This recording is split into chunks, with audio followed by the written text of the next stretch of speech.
Actu Debout, prenez votre temps et abonnez-vous à la chaîne, cela nous aide beaucoup et nous encourage à continuer à faire du bon contenu. Si vous aimez la vidéo, DONNEZNOUS un pouce en l'aimant, merci et profitez du reste de la vidéo. La souveraineté est le fondement de la dignité des peuples. Vive la République togolaise, vive l'Alliance des États du Sahel, vive l'Afrique en lutte pour sa souveraineté intégrale. Que Dieu bénisse l'Afrique. Je vous remercie. Merci, professeur, pour votre contribution. Ahmed, bonjour. J'ai suivi la séance des photos de Taliamb, du professeur Franklin Nyamsi, du côté de Lomé, flanqué de quelques personnalités de la CEDEAO, je crois, de l'AES. Et pour terminer, j'ai même vu une photo de Franklin avec le président de l'université de Lomé, je crois. Et si tu veux mon avis, je te le dirai sans filtre. Ahmed, dans toute lutte, il y a des moments où les doutes jaillissent de partout. Et nous sommes dans les moments de doute et d'incertitude. Le professeur Franklin, qu'on l'aime ou pas, a un passé, dans un passé récent, a fait ce qu'il pouvait faire. Il a parlé du panafricanisme. Il a éduqué des masses. Que ce soit Nathalie Yamb, elle a fait aussi un travail fantastique sur l'éveil des consciences. Mais que vaut l'éveil des consciences si elle n'a pas abouti? Ou bien s'il n'a pas abouti? Ça ne veut rien dire. Ça ne veut absolument rien dire. Avec le recul, j'ai compris qu'il y a une erreur que nous faisons tout le temps. Et l'erreur est vieille comme le monde. En Afrique, le charlatan, le marabout, ne vivait pas de son charlatanisme et de son maraboutisme. Il vivait de la chasse, il vivait de l'agriculture, il vivait du petit commerce, il vivait de tous les travaux qu'une personne normale fait pour veiller à la santé matérielle comme morale de sa famille. Mais de nos jours, le féticheur, le marabout ou le charlatan veut vivre du métier de charlatan, de féticheur, de marabout. Fin de course, beaucoup de menteurs se sont invités à la table. Beaucoup de menteurs se sont invités. Et on n'arrive plus à faire la différence entre le vrai du faux.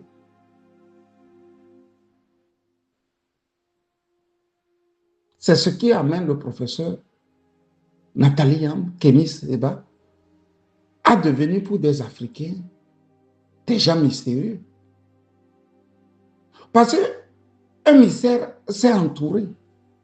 Sont-ils de vrais panafricanistes ou de faux panafricanistes? Parce que la suite de leur lutte ne suit pas, quoi. Et pour ma part, j'ai toujours dit que quand quelqu'un a vécu longtemps en Europe et il rentre en Afrique, c'est très, très, très, très difficile qu'il s'adapte. C'est très, très difficile qu'il s'adapte. Logiquement, on ne peut pas vivre de conférences seulement. À leur niveau, on ne peut pas vivre de conférences. Cette université va t'appeler, tu vas aller faire une conférence. L'autre va t'appeler, tu vas aller faire une conférence. Mais ce n'est pas tous les mois qu'on t'invite pour les conférences. Ce qui veut dire que les mois où on ne t'invite pas pour les conférences, tu dois les combler par le travail. Et s'ils sont appelés à combler ces mois par le travail, c'est aller enseigner. Alors qu'en Afrique, enseigner, ça ne veut rien dire. Alors que eux, ils ont des salaires plus ou moins mirobolants ici en Occident. Fin de course, ils sont insatisfaits de leur vie quand ils sont en Afrique. Laissez les apparats qu'ils vous donnent. Les beaux couturiers qui viennent les habiller et les autres choses qui s'en suivent. Il y a une vraie misère, une vraie peur de se retrouver dans la rue. Fin de course, ils choisissent délibérément d'aller vers les dictateurs. Parce que c'est le dictateur qui a de l'argent. C'est le dictateur qui a de l'argent. Entre 2020 et 2023-2024, le professeur Franklin Nyamsi a plus fait pour le Togo que toute l'opposition et les Togolais réunis. Il était la lumière du peuple togolais. Bon, qu'est-ce qui a changé au Togo pour qu'il bascule dans l'autre camp? La dictature est là, mais il a basculé. Et en basculant, il a même ramené sa sœur Nathalie Yambo aussi. Si Kémy Séba n'était pas dans la merde, c'est bien fort possible que lui aussi va se retrouver dedans un matin. C'est ça notre problème. Mais quand tu prends les pères fondateurs du panafricanisme, ils ne vivaient pas du panafricanisme. Ils enseignaient le panafricanisme. Ce qui veut dire qu'ils avaient des choses qu'ils faisaient et que le panafricanisme était une passion. Enseigner le panafricanisme, c'était une passion. Ou mieux, ils étaient ils étaient conscients et ils avaient une fierté en eux que certains mouraient vraiment avec rien dans la poche. Tu ne vas pas demander à nos braves d'aujourd'hui d'être panafricanistes et de ne pas avoir tout ce qui est plus ou moins un décor matérialiste dans leur milieu. C'est de ça que nous souffrons. Voilà un professeur, Franklin, qui a des relais au Niger, qui a des relais au Burkina, qui a des relais, je ne sais pas, au Mali.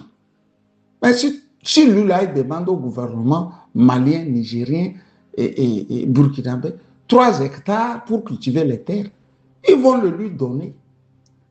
Parce que ces autorités vont dire qu'il a quelque chose à apprendre à la population, à leur population. Mais comme il a fait la France et que lui là a été enseignant, lui sa vie s'arrête à l'enseignement point. Alors qu'en Afrique, l'enseignement ne paie pas assez que ça.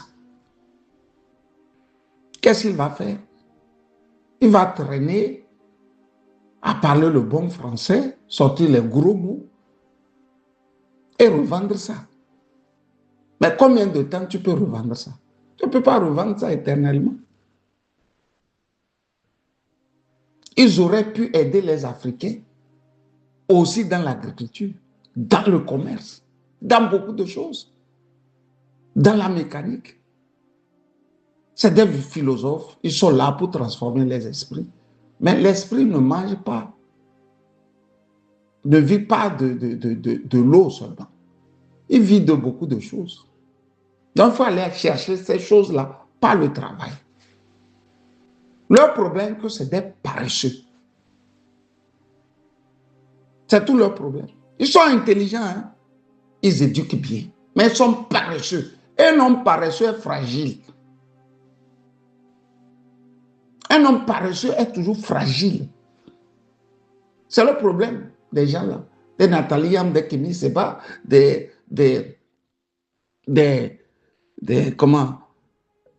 professeur Nyamsi. C'est des paresseux. Vous pouvez être panafricaniste et quand on vient chez vous, vous avez la capacité aussi de montrer des hectares de culture que vous êtes en train de faire. Vous ne pouvez pas être panafricaniste. Aujourd'hui, c'est une conférence là. Après, quand ceux qui sont venus vous suivre partent, bon, vous allez dans le camp, vous remettez des enveloppes parce que vous êtes venus faire des conférences. Parmi ceux qui sont venus vous suivre là, il y a certains qui sont aussi plus intelligents que vous. Mais il se fait qu'ils n'ont pas peut-être l'art de parler comme vous. L'art de faire les choses comme vous. C'est pour ça on ne voit plus la lumière avec ces gens-là. Tout est devenu flou. Il faut voir le professeur Nyanti faire l'apologie de son confrère, le professeur Robert Doucet. Est-ce qu'il y a plus voleur que Robert Doucet au Togo? C'est un voleur, c'est-à-dire un homme vil, quoi, nul, quoi. Mais il est ami du professeur Nyanti. Ce qui veut dire que l'autre est le premier est panafricaniste, le second est voleur et panafricaniste. À la fin, c'est le second qui va engloutir le premier. Parce que le second a les moyens illimités. Il a les moyens illimités. Quant à Nathalie Yamb, mais ma soeur, vous aussi, vous pouvez aussi faire comme la femme malienne, la femme nigérienne, la femme, je ne sais pas. Si aujourd'hui je rentre en Afrique, je n'en peux plus. Je ne peux pas rentrer au Togo. Zo viso, comme le disent les Allemands. Si je m'installe au Burkina, la première des choses, c'est voir où je peux trouver une seconde vie par le travail. Pour ne pas avoir à errer, pour ne pas avoir à me retrouver à mendier devant les présidences. Ils sont paresseux, ces gens-là. C'est ça le problème. Nos parents ont été des fonctionnaires. Mais à côté, il y a un champ, il fait. Et avec ça, il te nourrit bien, il t'éduque bien. Tu ne manques de rien. Tu n'es pas milliardaire, tu n'es pas millionnaire, mais tu n'envies pas l'enfant du millionnaire et du milliardaire parce que tu as plus ou moins ce qu'il a. Mais ces gens-là, ils se baladent. C'est eux-mêmes qui créent des conférences. Ils créent ça à ne point finir. Les jeunes Africains ne veulent pas beaucoup que ça. Quand ils vont dans les pays dictatoriaux, là, mais c'est la couche même qui se moque d'eux, qui se mettent à éduquer. Le vrai peuple qui veut le panafricanisme ne s'approche pas. Le vrai peuple qui veut du panafricanisme, qui veut être moulé dans le pan, ne s'approche pas. Mais n'ayant pas les réalités du pays en question, ils déversent leur savoir là où il ne faut pas déverser ça. Puis ça ne va rien donner. Si tu dis aux proches de fort le panafricanisme, ça ne les intéresse pas. Parce qu'eux utilisent les Franklin, les Yamb, les Kémy Séba pour rester au pouvoir. Eux achètent ça. Alors que le panafricanisme n'est pas une chose qu'on doit vendre. Ça doit être dans la réalité quotidienne.